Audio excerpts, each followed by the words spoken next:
Hello, this is our group project in the airline industry for Southwest. My name is John Paul Sines, and then we have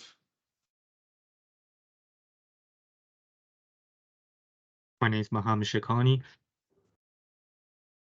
I'm Albeline Rodriguez. Jonathan Santos. My name's Samantha Sherman. My name is Sean Sidhu. and with that, I'm going to pass it over to Samantha to start us off. Alrighty, so my assignment was part one, and this gave me an informational background of Southwest Airlines. It was originally founded on June 18th, 1971 by Herbert Keller and Rollin King. Herbert Keller's on the left, pictured in the image, and Rollin King's on the right. In just 18 years, it became a major airline, reaching the billion-dollar revenue in a year's time. According to the U.S. Transportation, that's the requirement to be a billion-dollar airline. It carries more air travelers flying nonstop within the United States than any other airline. And originally, they started with just three major Texas cities, which was Houston, San Antonio, and Dallas. So from being in that Texas triangle to now flying more nonstop than any other airline was a big accomplishment. And it all started with these two men. Herbert Keller was actually a corporate lawyer, and Rollin King was an amateur pilot, and he always dreamed of starting his own airline. So they two made good partners when it came to starting this airline. Herbert Keller did take some convincing on King's part. It became an international airline in 2014. It first flew to Nassau, Bahamas, Aruba, and then Montego Bay, Jamaica. Those were its first international locations that it landed.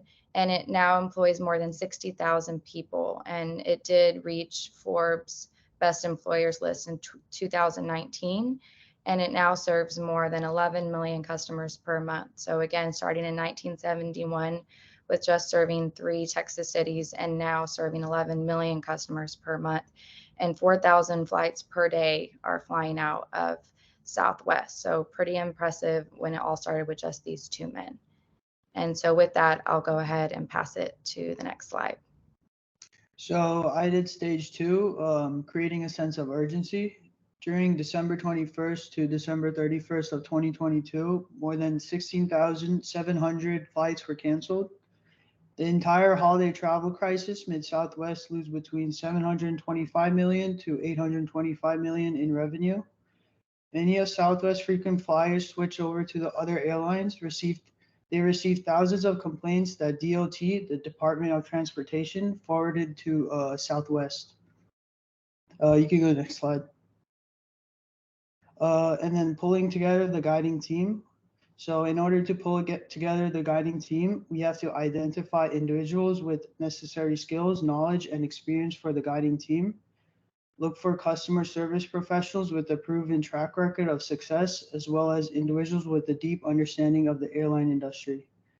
We also have to establish clear goals and expectations, as well as a shared vision for the future of customer service.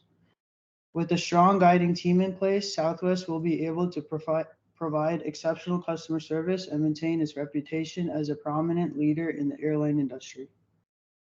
There you can go. Okay, so moving on to part three, here we're deciding what to do. We're going to examine the vision and the strategies needed to meet the objective of improvement. Southwest's known vision is to be the world's most loved, most efficient, and most profitable airline. Their mission comes hand in hand with their vision, which is dedication to the highest quality of customer service, delivered with a sense of warmth, friendliness, individual pride, and company spirit. So, despite having a positive reputation for their customer service in the past, Southwest found themselves in an unfavorable scenario that displayed their lack of readiness to handle unexpected situations, just like in the December meltdown. So the objective we're heading towards is reinforcing and redirecting their operational and better serve their customers in a manner that clearly aligns and backs up their vision and values as stated. So how exactly is this vision developed? Well, as my previous teammate expanded on the form coalition, this is where it comes in. So new job roles and responsibilities are assigned, reflecting candidate skills and attributes that will positively lead the firm in the desired direction. After positions are filled, companies then provide the right support and resources to conduct any needed research. The team then undergoes analytical and strategic thinking, which allows which and allows develop strategies and potential action plans to take place. Okay, so in response to the December meltdown, Southwest released the first one was in January 9th, 2023, earlier this year, where they announced the 5 new leadership promotions aimed at bringing teams together to reinforce their operation execution and better serve the customers. Teams are to report to each other and be more involved. And in March 30th, 2023, after analyzing internal and external reviews, weighing all possible options, strategizing for the best way to move forward, Southwest is working on developing the following initiatives and action plan steps. I have 3 listed here. The first initiative is to improve winter operations, and this includes increasing available equipment, reinforcing the airport infrastructure, adding additional staff in needed locations. The second is to accelerate operational investments in software, and this will update phone system. The it will update the phone system call capacity, larger expected volumes. And I'm sorry. Lastly, the third initiative is to enhance collaborations between teams by modifying and refining tools and procedures to streamline communications and decision making during operations more effectively.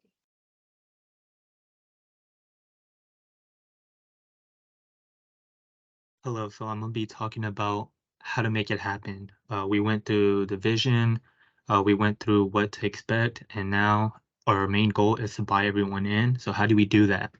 The main thing is that we ensure that everyone understands the goals and the objectives of this transformation of customer service. We could do that by making sure that the communication is clear.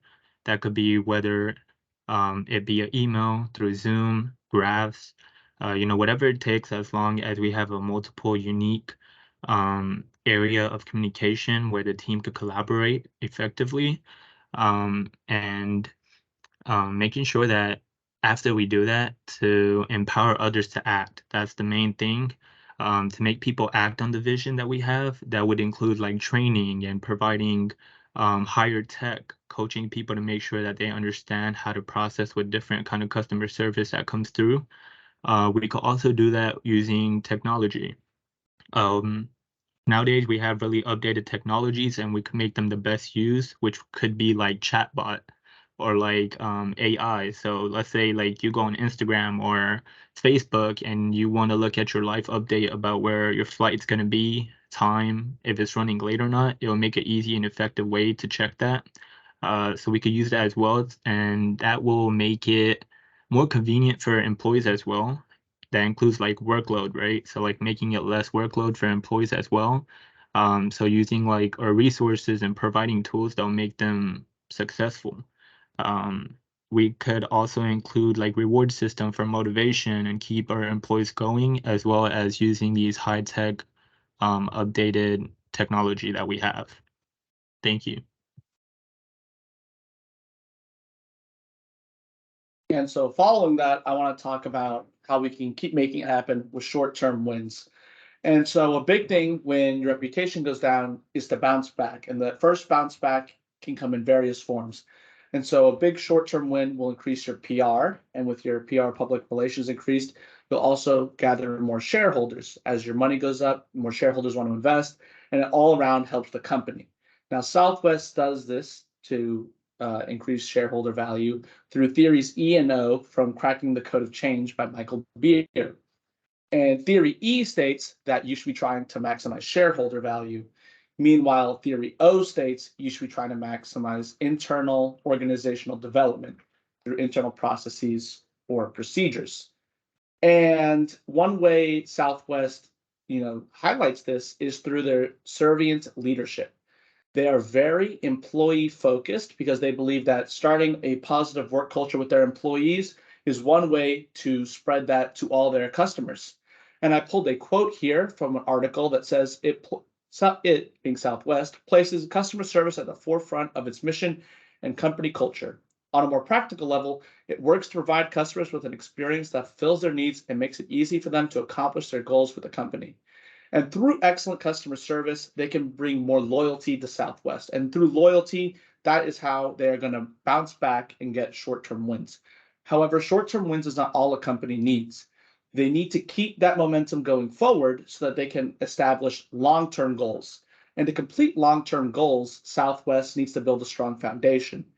And with the hard parts of change management being summarized here in the DICE format, which is the duration, the integrity, the commitment, and the effort that the employees give to the company. The duration meaning the time of the project, the integrity meaning the capabilities of those people to do that project.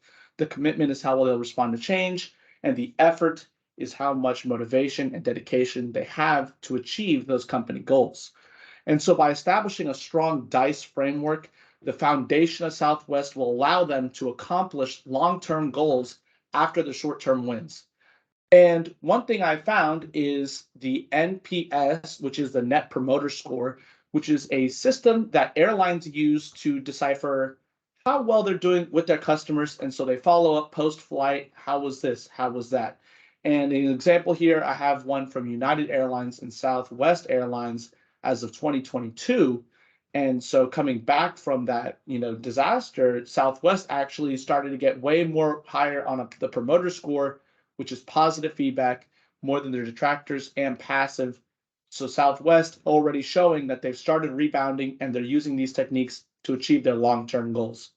With that, I'm going to pass it to the next one.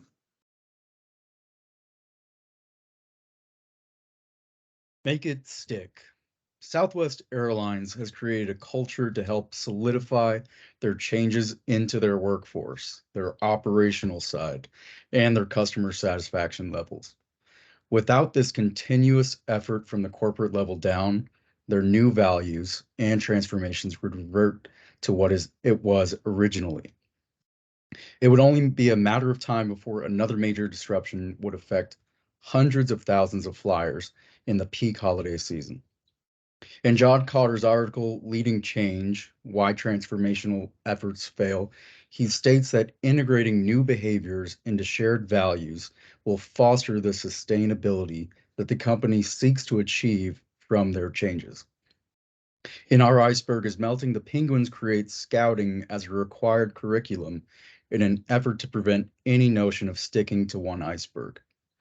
This is exactly what Southwest Airlines has put into place as well. We can see through their company website that they put focus on their operational side and their customer satisfaction and their workers through their safety implementations and their benefit packages as well. They tie these values directly into the culture of the company rather than just the service. As long as they continue to put in the effort to keep the changes they've made, they will not see another unsavory public relations issue regarding major delayed or canceled flights again. Thank you.